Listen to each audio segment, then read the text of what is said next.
Hace 280 años, un grupo de franceses y españoles debían resolver una gran interrogante que atormentaba a los científicos de Europa. ¿Cuál era la forma de la Tierra? Y la respuesta la encontraron en Ecuador.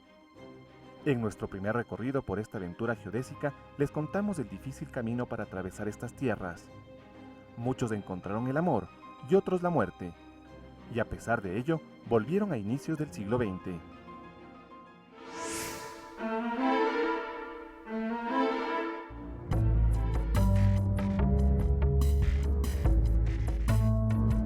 La ciudad de Quito fue sede y hogar de dos grupos de científicos franceses que, pese a lo lejanas de sus visitas, hicieron que el nombre del Ecuador sonara en el mundo entero. Jorge Juan y Santacilia, Antonio de Ulloa, Jean Seniers, Paul Rivet. ¿Qué tanto sabíamos de ellos? ¿A cuántos los reconocemos? Seguramente muy poco. Su legado científico hoy se oculta apenas tras estos letreros que inmortalizan las calles por las que transitamos a diario. Pero 3 siglos más tarde, los resultados de su trabajo científico son invaluables.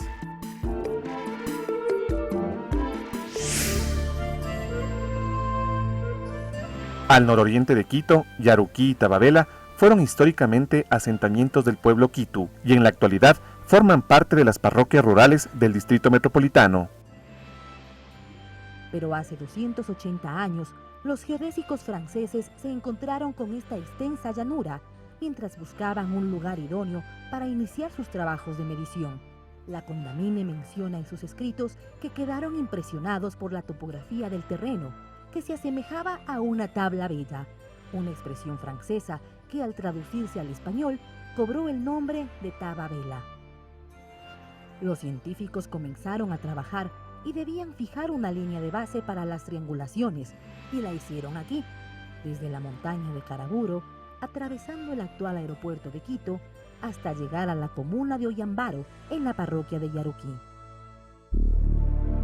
Al finalizar la misión, la Condamine propuso la construcción de pirámides como huellas del trabajo realizado por todo el equipo, tanto en Caraburo como en Oyambaro.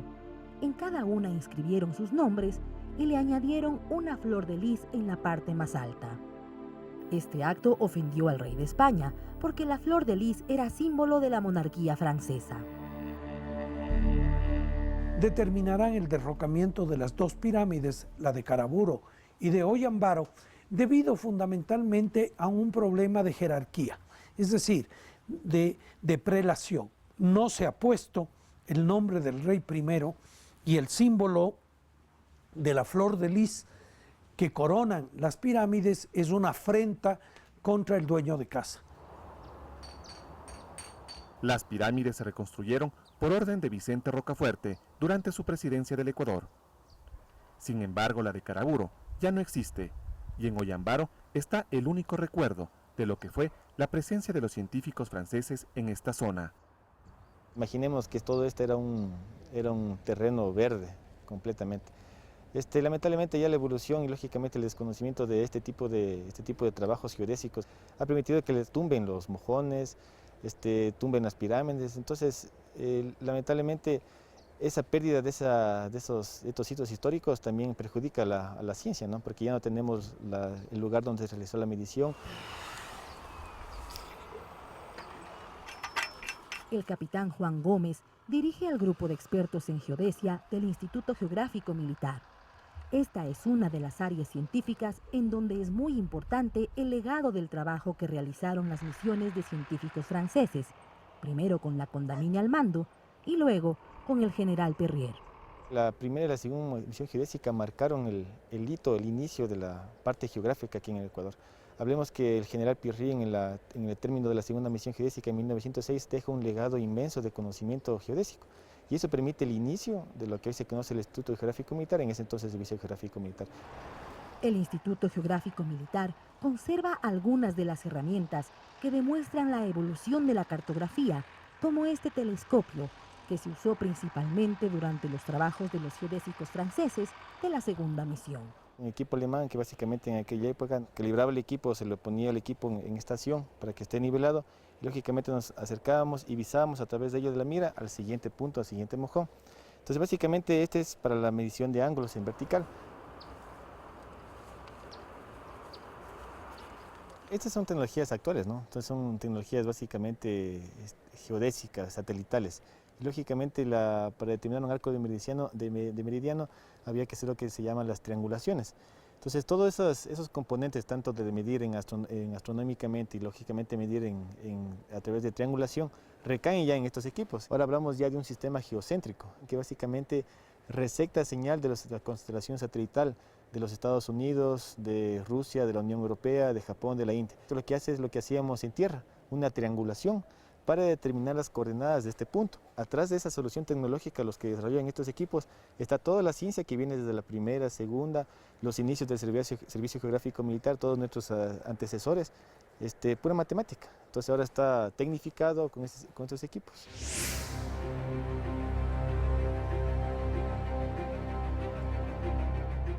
Los aviones tripulados y no tripulados, por ejemplo, permiten a los expertos de hoy un trabajo cartográfico mucho más rápido y preciso. Se ingresan las fotografías aéreas en formato digital, se ingresa también los valores geodésicos que se realizó en la medición en campo y se comienza a realizar la restitución de la superficie topográfica. ¿Qué quiere decir en este proceso? Se va dibujando o se va creando de diferentes capas, vegetación, vías, hidrografía, todo lo que corresponde a la superficie terrestre. El terremoto del pasado mes de abril modificó la cartografía terrestre, por lo que el IGM trabajó en la restitución de datos para que puedan ser válidos incluso en la medición satelital. La parte de la geodesia fue muy importante en la post-evento terremoto debido a que se pudo identificar el desplazamiento de las placas tectónicas, porque lógicamente en el momento de desplazarse, movilizarse centímetros o milímetros, se daña el marco geodésico en esa área. Entonces toda la cartografía antigua prácticamente pierde su sustento oficial, ¿no? Se necesita nuevamente ir a campo y a remedir.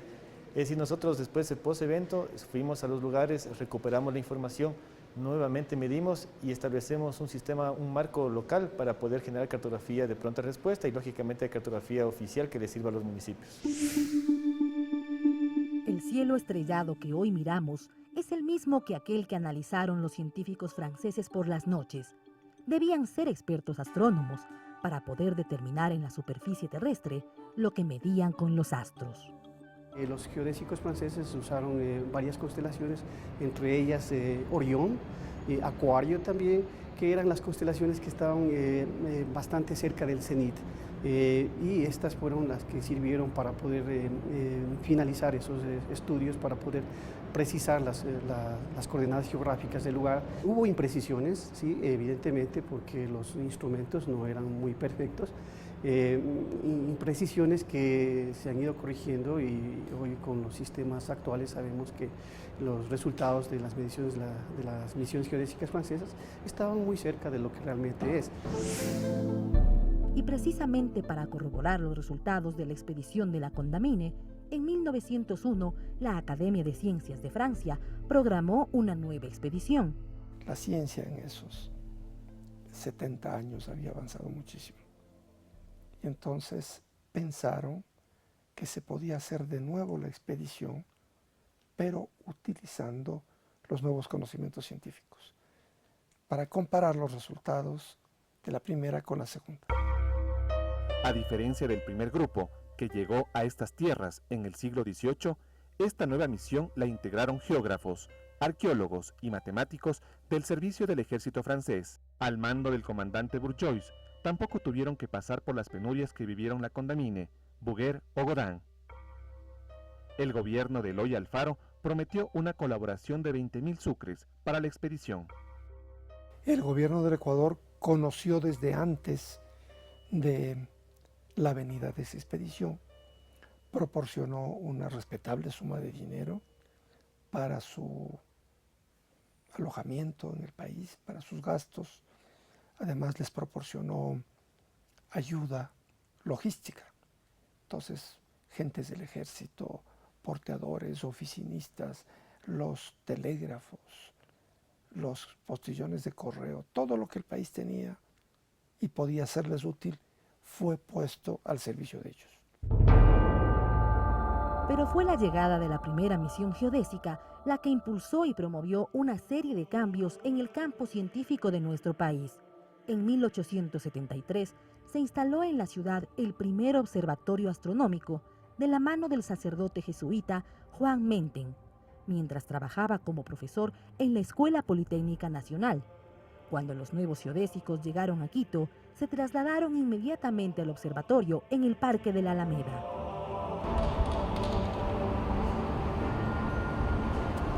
El observatorio para aquella época, en 1901, estuvo ya construido, operando a plenitud, y fue el cuartel de operaciones de la segunda misión geodésica francesa. El observatorio en aquella época estaba muy bien equipado, tenía todo el instrumental necesario, era considerado incluso uno de los mejores observatorios en el planeta. Y la segunda misión geodésica francesa, comandada por Paul Rivet, no necesitó de instrumentos que debían traer desde sus países, simplemente utilizó los equipos que acá existían en el observatorio.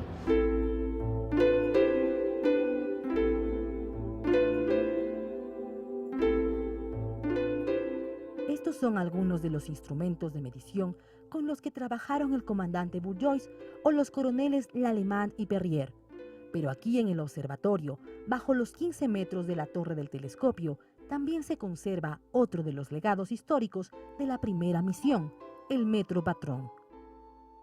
Estaba originalmente en el Colegio Máximo de la Compañía de Jesús, acá en Quito, y luego cuando se construyó el observatorio, el primer director, el padre Menten, decidió incrustar aquí en la columna principal del observatorio. Fue elaborada por Carlos María de la Condamine, ¿sí? Está en latín y está fabricado en bronce. ¿Sí? Tiene dos extremos que están aquí indicados, que son dos puntitos de plata, y en el centro de esos puntos está un puntito muy pequeño de oro. Entonces, la distancia entre este punto y el de acá corresponde a la propuesta del metro patrón de los geodésicos franceses.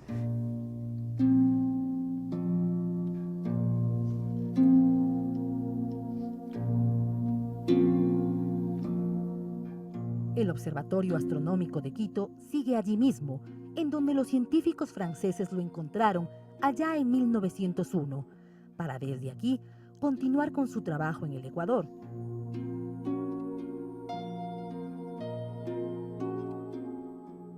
Frente al edificio se erigió un monumento conmemorativo por el bicentenario de las misiones geodésicas, porque la hermandad entre Francia y Ecuador nació inspirada en la ciencia y perdura hasta nuestros días.